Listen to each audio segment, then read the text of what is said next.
guys, it's Sheena here, and I just did something and I realized as I was cleaning up the counter that I probably should have recorded the video, and I thought about it and I had my regret, and then I was like, I think I recorded making celery salt before. I might have to find it in the videos and link it below, that particular process. But today I made another batch, or I'm starting. The first step of that, of course, is harvesting your celery, cleaning it, and then dehydrating it. Then after dehydration, you're going to go through the grinding stage, and after grinding, separating stem, leaf, and so on and so forth. So I'm going to show you what we have now and just talk to you a little bit about how you can do this at home. It's very easy. I remember the first time I did it, I was so excited and just like over the moon. And even now, there's like a rewarding feeling that comes from being able to make our own spices. But now it's so commonplace that I kind of just do it automatically, and like I said, didn't even pick up the camera to record. And so but there is that special feeling, and even more special knowing that this is something that is now commonplace in my life. It's pretty cool. All right, let me show you what we did. All right, so what we have here is 2 different jars. Of course, I overfilled this one a little bit for the sake of not having to get another jar. But after running our dehydrated celery through the food processor here, it's in the wash now, but after doing that, you're gonna end up, depending on how good your food processor is, or I guess maybe even the age of your celery too, the type, and so many different factors, but you may end up with pieces that just don't grind up very well. And I could have probably kept going back and forth with this, or even used our other coffee grinder to make this even finer, but I have a purpose for that. So the way we get from this to this, the way we get the 2 separate ones, is you take the contents of your food processor and you run it through a sifter, and put your sifter over a bowl, and you'll go through that process of sifting your mixture, and eventually, after doing it a couple of times, you'll end up with something like this. Now, the first time that I sift, I take the larger portions and I do run them back through the food processor, because sometimes with the extra powder, it's easier for these larger pieces to get overlooked. And then I take that second mixture and filter it again through the strainer, and then boom, this is what we're left with. I did not measure out how much celery this is.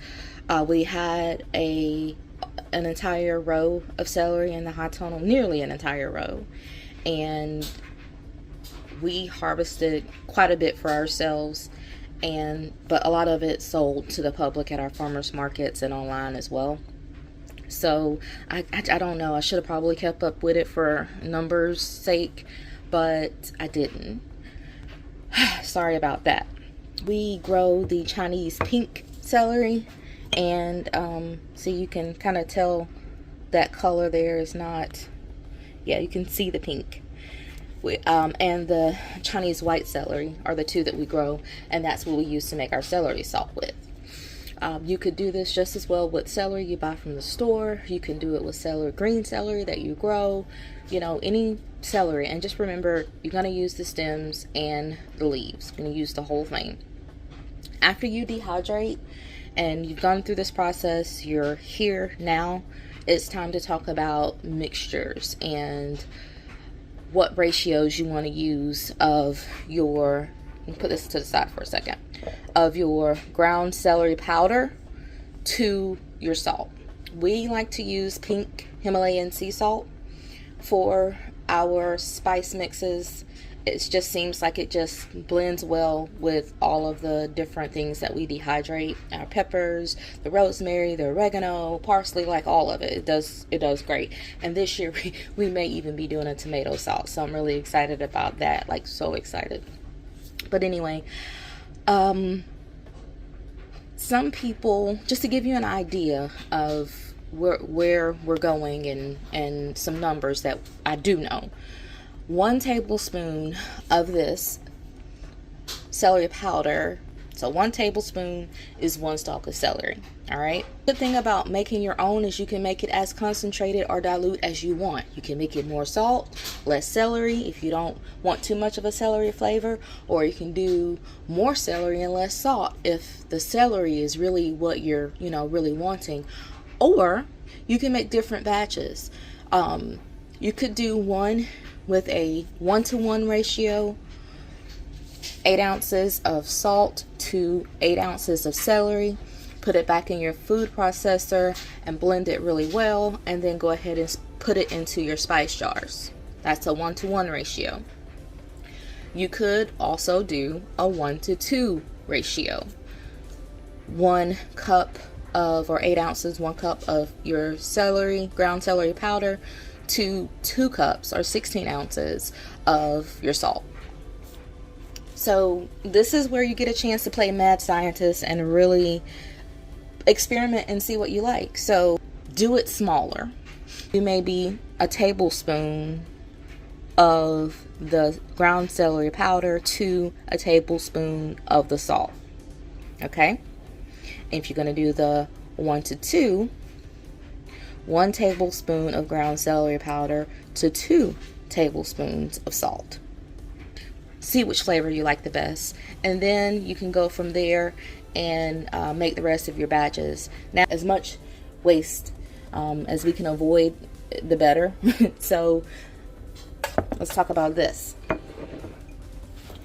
I've always felt that the Chinese pink and white celery are a little bit stronger in flavor than the green.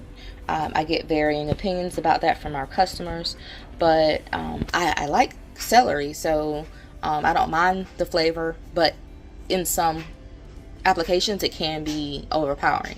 I still would use a couple of tablespoons of this with some garlic and some onion powder, and maybe even some carrots or carrot powder. We make that as well. Carrot top powder and the bottoms, to make a very nice vegetable stock.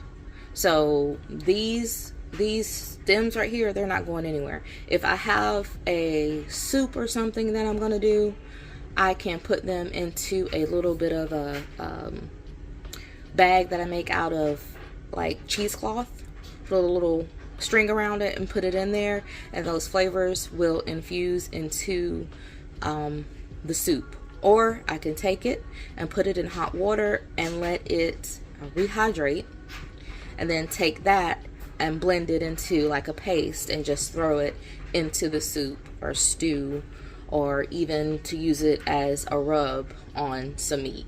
So there's many different ways that you can use both the powder and these chunks that are left over after the whole process is done. So we're going to go ahead and get our vacuum sealer out and put our lids on, because I'm not at this moment ready to go ahead and make those jars. Some of those will be going to the market, and some of those will be going on our shelves. They will be available on our website, www.bainhomegardens.com. You can purchase those there, and we do ship. All right, this has been Sheena, showing you how easy it is to make your own spices without all the additional chemicals, guys.